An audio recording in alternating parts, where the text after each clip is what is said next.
Hey there, I'm a DIY track guy and this is my humble garage. Today is Miata anti-roll bar install day. But full and fair disclosure, I am hopelessly overconfident and dangerously underqualified, so everything from this point on is mostly useless.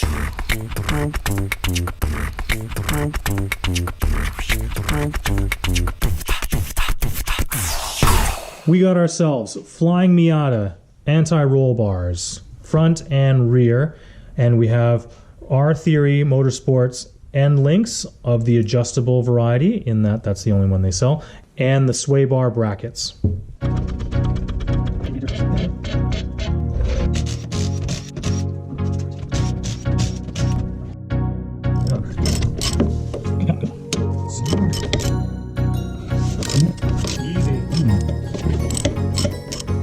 That's good.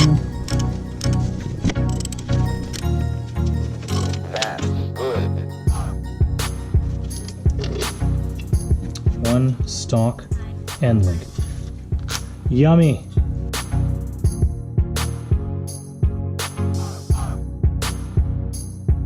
Bag of bushings and brackets.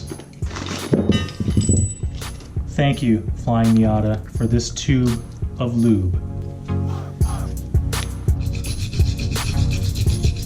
For the rear sway bar, we need to reuse the stock brackets. So I've taken the liberty of cleaning them off and painting them up.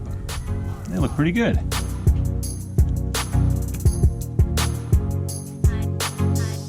This is at a bit of an angle, so you can install it either this way or this way. After consulting YouTube, this is the right way.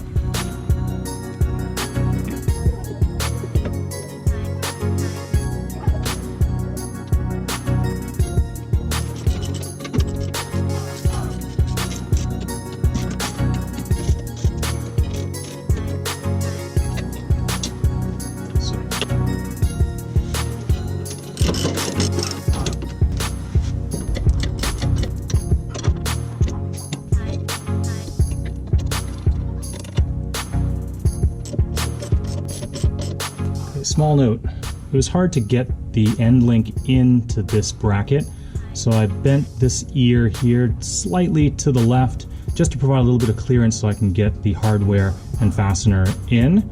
And once it's tightened up to 20 foot-pounds, it pulls the bracket back into place and everything's fine.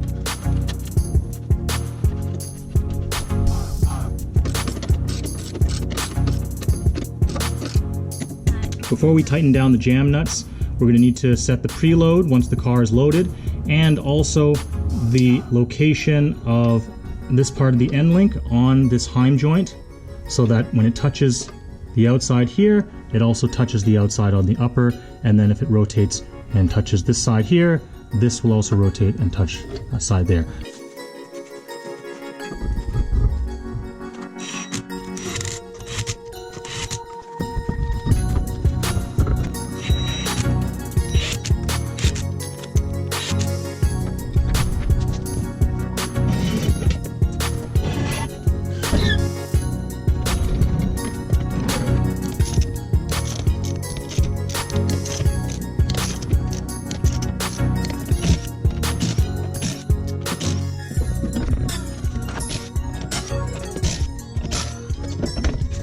Onto the front sway bar.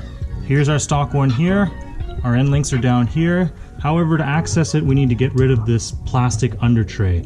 There's a bunch of 10mm bolts along each sides and underneath.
So I've said it before, I'm not a DIY car detailing guy, I'm a DIY track guy.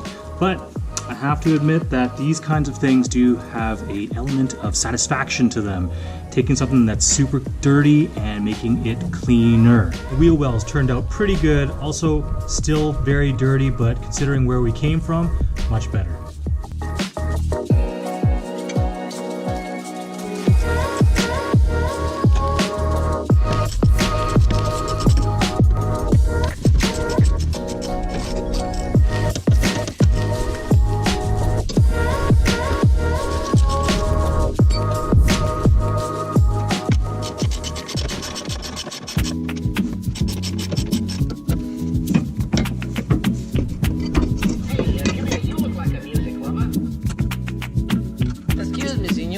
Anyone who's ever used silver anti-seize will know that this gets everywhere.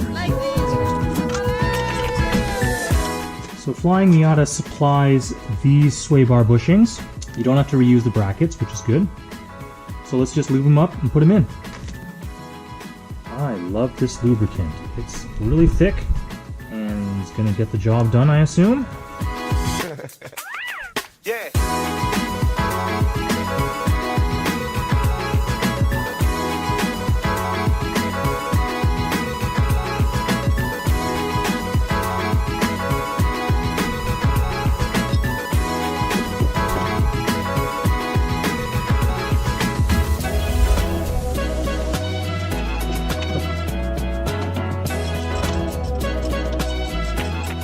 So after consulting with Rajan from R-Theory about these sway bar reinforcement blocks, he tells me that this one is for the driver's side and this one is for the passenger side, and it goes above the factory bolt hole location.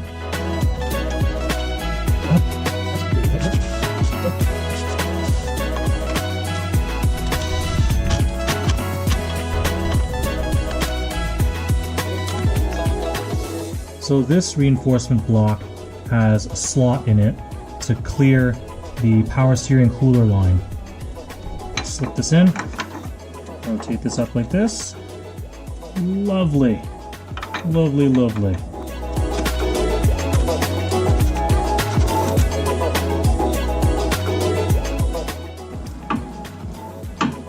No, I'm so stupid. I'm so dumb!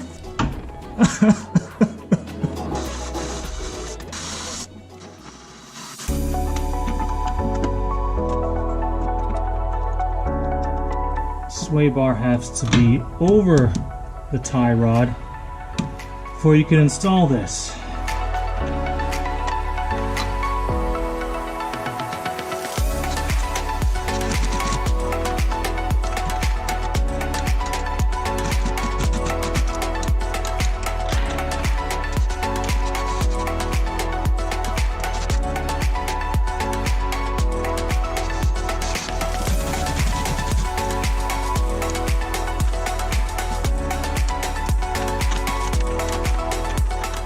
So the key to installing this is to get the bolts through the holes in the reinforcement block with the jam nuts as low down as possible.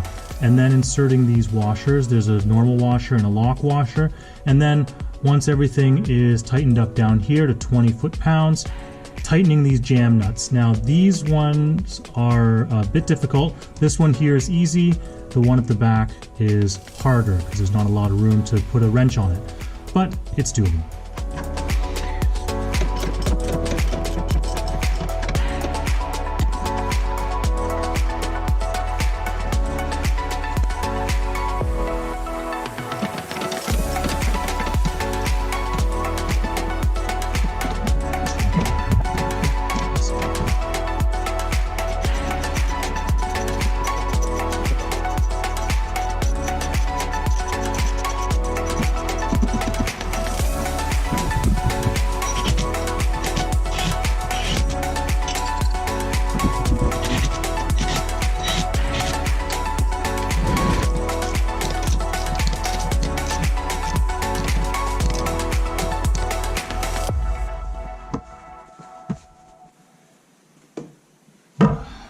Yeah, that should be enough. who am I kidding? So we got the front and rear anti-roll bars installed, as well as those adjustable end links. However, they're not tightened up in terms of the preload. Before we do that, we need to put some weight in the driver's seat to simulate my mass, and then we'll adjust the ride height of my coilovers to my desired settings. Then we can adjust that preload, tighten up those jam nuts, and we're good to go. So let's get to it. It should be no surprise here in the mostly useless garage that my floor is not level. So what I've had to do was put these blocks of wood underneath the tires and then stack up some wood at various heights all around the car to try to approximate level. So this is going to make it hard to set the ride height, because usually you're supposed to measure from the pinch weld to the floor, assuming a level floor. But since mine isn't, I'm going to have to get creative.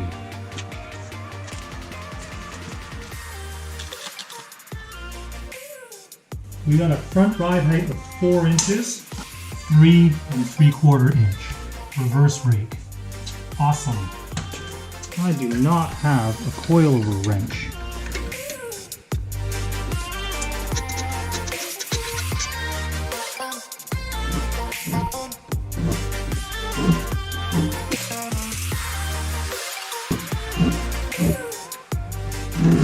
I tried to ask a friend, then I realized I don't have any friends.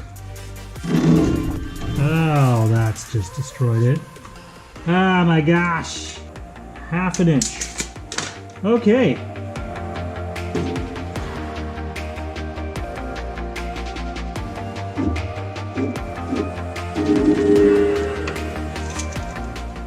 So we got the ride height set on all 4 corners. This is the rear right corner. I just wanted to show you what an absolute hack job I did on those collars. Let's adjust the preload and height of these adjustable end links. According to 949 Racing, we should put this bar in as horizontal a position as possible. Using a level, let's see where we're at here. It needs to come down a little bit. To do that, I'm going to adjust both sides down. Let's check the horizontal again. It's close. Now that we've adjusted the end link so that there's 0 preload, let's move the rod ends so that we have a full range of articulation. The front sway bar is now pretty much horizontal, and the preload is set on both sides so that there's very little play or resistance when turning the end link. And now we'll tighten the jam nuts.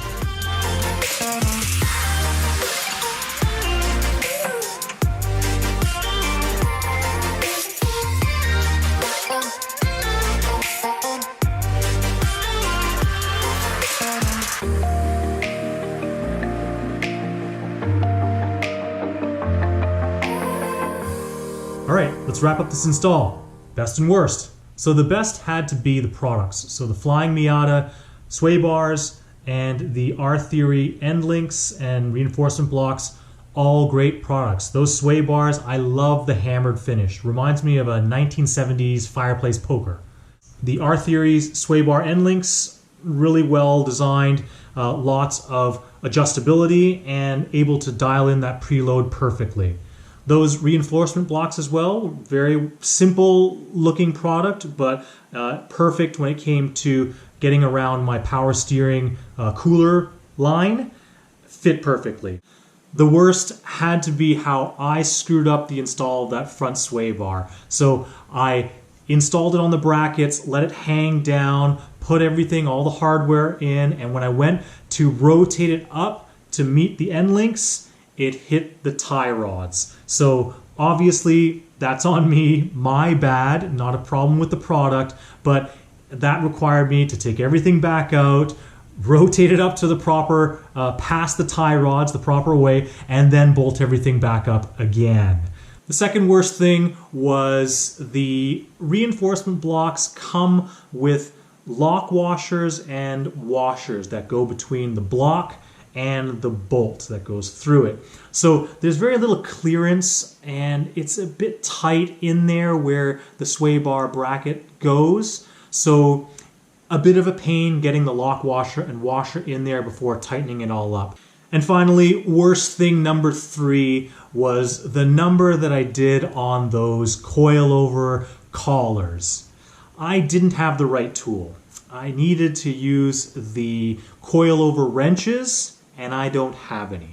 So all I had was an adjustable oil filter wrench, and it is absolutely the wrong tool. Holding onto it tight and turning it just destroyed the finish of those collars. I should have heeded my own advice in taking your time. Take your time. What's the worst that can happen? You wait a day or two. It's not the end of the world to find or buy the right tool. What do you think? Did I get it all wrong? Did I screw it all up? What would you have done differently? Please let me know in the comments below. That's it from the Mostly Useless Garage. Take care of yourselves and the ones that you love, and you keep being awesome. I'll keep being useless. Thank you so much for watching.